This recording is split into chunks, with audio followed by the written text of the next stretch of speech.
आज बहुत सारे लोग अपने अंदर पुरानी बातों को रखते हैं। आपके अंदर वो बातें गांठ बन जाती हैं। हम उसको पढ़ेंगे 18 और 19 दोनों। अब बीती हुई घटनाओं को याद मत करो। दूसरा, ना ही तो प्राचीन काल की बातों पर मन लगाओ। प्राचीन काल की बातें, एक था राजा और एक था रानी, और वो भी किसी ने आक्रमण कर दिया, और भी किसी ने जादू कर दिया, किसी ने ऐसा कर दिया, फिर वो राजा रानी क्या हो गए, मर गए। किसी ने कहा कोई जादूगर था, किसी ने कहा कोई भूत सिद्ध करने वाला व्यक्ति था। आप उन बातों को याद कर रहे हैं जिसमें किसी प्रकार की आत्मिकता का बल नहीं दिखाई दे रहा है। उसे भूलो, वो कही जाती हैं प्राचीन काल की बातें। हाँ या ना? याद रखो, हमें उन चीजों को ही नहीं याद करना। अगर आज आप मसीह में हो तो आप एक नई सृष्टि बन गए हो। पहले आप संसार के लिए भूखे थे, प्यासे थे, पर अब परमेश्वर के लिए प्यासे हो। हाँ या ना? पहले संसार की ये चीजें मिले, ये चीजें मिल जाए, नहीं मिलता था, लड़ाई करते थे, झगड़े करते थे, मन में संतुष्टि नहीं थी, मन में बेचैनी बनी रहती थी, मन में हलचल बनी रहती थी। पर प्रभु कहता है कि अब तुम नए हो गए हो। नीचे की लाइन 19वीं आयत पढ़िएगा, उसमें क्या लिखा है? देखो मैं एक नई बात करता हूं। पुरानी बातों में आप उलझे हुए थे, लड़ाइयों में उलझे हुए थे, झगड़ों में उलझे हुए थे, गुनाह में उलझे हुए थे, वो सब पुरानी बातें थी। बोलो, मैं एक नई बात करता हूं, वह अभी प्रकट होगी। क्या तुम उससे अनजान रहोगे? अनजान रहोगे? तो तब लिखा है कि अगर आप उससे अनजान नहीं हैं तो लिखा है कि मैं तुम्हारे लिए एक मार्ग दूंगा और निर्जल देश में नदियां बहाऊंगा। वो बातों को भूलो जो आप संसार में थे। कह रहे पुरानी बातों को भूल जाओ। भाई और बहनों, हाँ, हमारा मन, हम उसके लिए प्यासे थे, नहीं मिलता था तो हम वहां पर झूठ बोलते थे, वो चीजें हमें नहीं मिलती थी, हम वहां पर मर्डर कर देते थे, किसी का हत्या कर देते थे। हमें जमीन नहीं मिलती थी, हम किसी को मार देते थे। हमें जगह नहीं मिलती थी, हम किसी से लड़ जाते थे, मुकदमा कर देते थे, उन्हें हम परेशान कर देते थे। पर याद रखो कि प्रभु कहता है कि मैं तुझसे नई बात कर रहा हूं, नई बातें।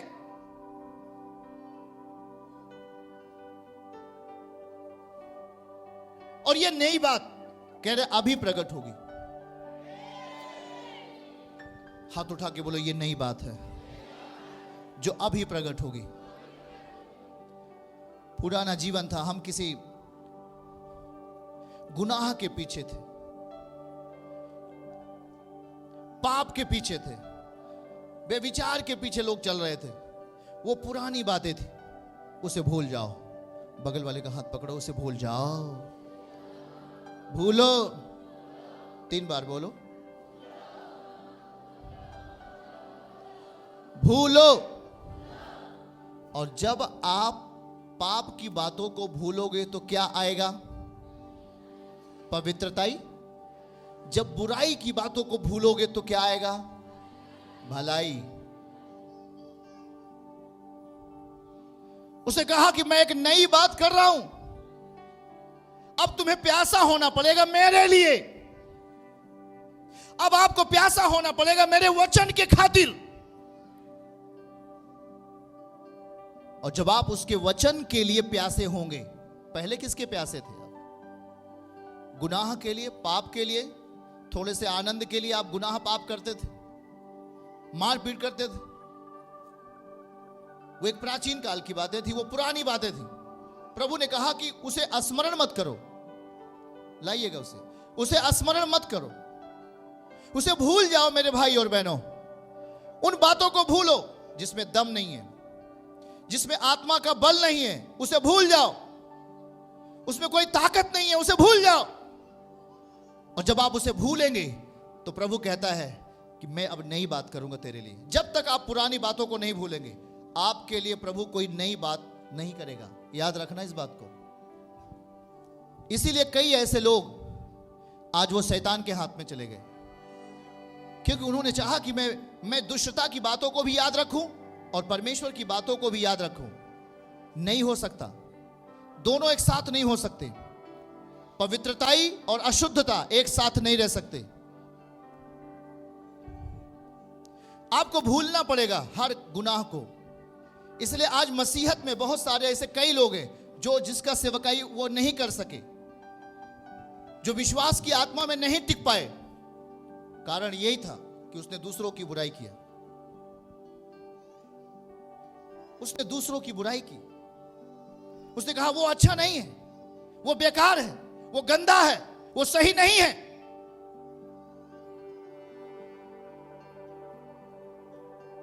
जो अगर ऐसा कह रहा है तो सुन लेना और जान लेना कि वो बेकार है। उसने अपनी बातों को आज तक नहीं भूला। प्रभु क्या कह रहा है, दिखाइए फिर से इसको। भूल जाओ, बीती हुई घटनाओं को याद मत करो, ना ही तो प्राचीन काल की बातों को याद रखो। भूलो भाई और बहनों, भूलो। उन पाप की बातों को भूल जाओ। आप पाप के मेज पर खाना खाते थे, पर अब पवित्रताई की मेज पे खाना खाओगे। पहले झूठ पर आपका विचार था, पर अब सच्चाई पे आपका विचार होगा। तब वो आपको याद करेगा आशीर्वाद देने के लिए। अगर आज भी आप पाप की दशा में हो, आज भी आपका जीवन पाप में है, याद रखना सबके पास आजकल मोबाइल है, सबके पास। यहां जितने लोग बैठे हैं लगभग हर एक के पास मोबाइल, हर एक के पास है उसके घरों में। याद रखो, मोबाइल का अगर सही इस्तेमाल अगर आपने किया अपनी जिंदगी में सेवकार के लिए, तो आप उस मोबाइल के द्वारा बड़ी बड़ी समस्याएं आपके अंदर से चली जाएंगी, आप देखते हैं। पर यदि आपने उस मोबाइल का गलत इस्तेमाल किया, याद रखो वो मोबाइल ऐसा सिस्टम है, इंटरनेट ऐसा सिस्टम है जिस पर पाप भरा हुआ है, जिस पर पाप भरा हुआ है। और आज ऐसे बहुत सारे भाई जो अलग दुनिया में जी रहे हैं, आप उनको देखोगे वो अपने पत्नी के पास, उनके पास टाइम नहीं है जाने का, अपने बच्चों के साथ बैठने का टाइम नहीं है, अपने माता पिता के पास बैठने का टाइम नहीं है। मोबाइल के साथ वो बने रहते हैं हमेशा 24 घंटा। सिर्फ नींद आती है तभी छूटता है।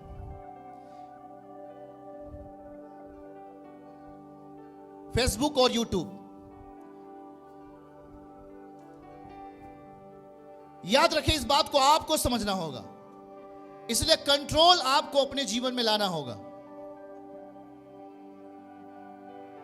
जब आप मोबाइल को चलाते रहते हो, बहुत सारी उसमें ऐसी गंदी चीजें जो आपके सामने आती हैं, पर याद रखो केवल एक मकसद के लिए मोबाइल चलाओ, फोन लगाने के लिए। या तो आप सेवकाई का कुछ कार्यक्रम देखना चाहते हो, मिनिस्ट्री देखना चाहते हो, या आप प्रचार सुनना चाहते हो, तो यीशु आश्रम लिखना है। क्या लिखना है? ऐसे मुंह से बोल दोगे तब भी आ जाएगा। याद रखो, शैतान हर जगह अपना प्लान बना के रखा है।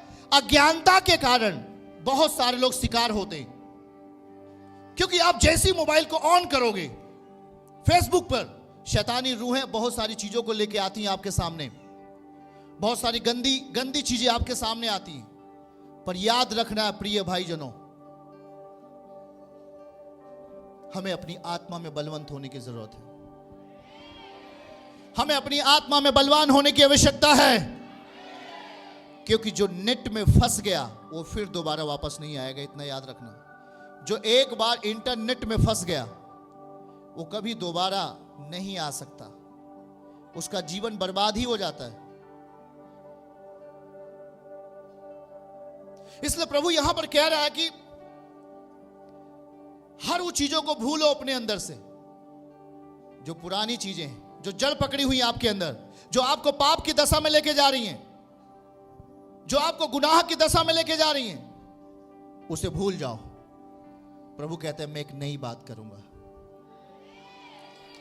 हाथ उठा के बोलो, प्रभु एक नई बात करेगा, एक नई बात।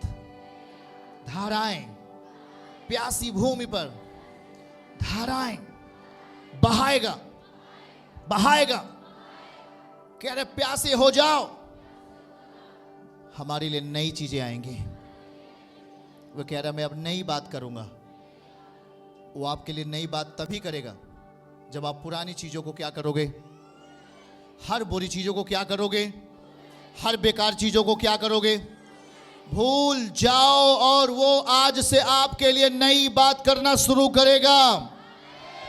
जब परमेश्वर आपके लिए नई बात करेगा तो वो अभी प्रकट होगी। लिखा है, बोलो लिखा है, अभी प्रकट होगी। और आज से वो आपके संतानों में, आपके पशुओं में जाने वाला है यीशु मसीह के नाम से। आपके बच्चे बुद्धिमान बनेंगे यीशु मसीह के नाम में। आपके पशु और जानवर आशीषित होंगे यीशु मसीह के नाम में। आप में हर घटी खत्म होगी यीशु मसीह के नाम में। आप बढ़ोतरी के साथ जियोगे। आपको उधार लेना नहीं पड़ेगा, आप उधार दोगे। हालेलुया। चर्च की सभी प्रार्थनाओं को और परमेश्वर के दास के द्वारा टीचिंग सुनने के लिए और अपडेट्स को जानने के लिए हमारे इस चैनल को सब्सक्राइब करें और साथ में बेल आइकन को जरूर दबाएं ताकि जब भी लाइव प्रार्थना हो तो सबसे पहले आप देख सकें।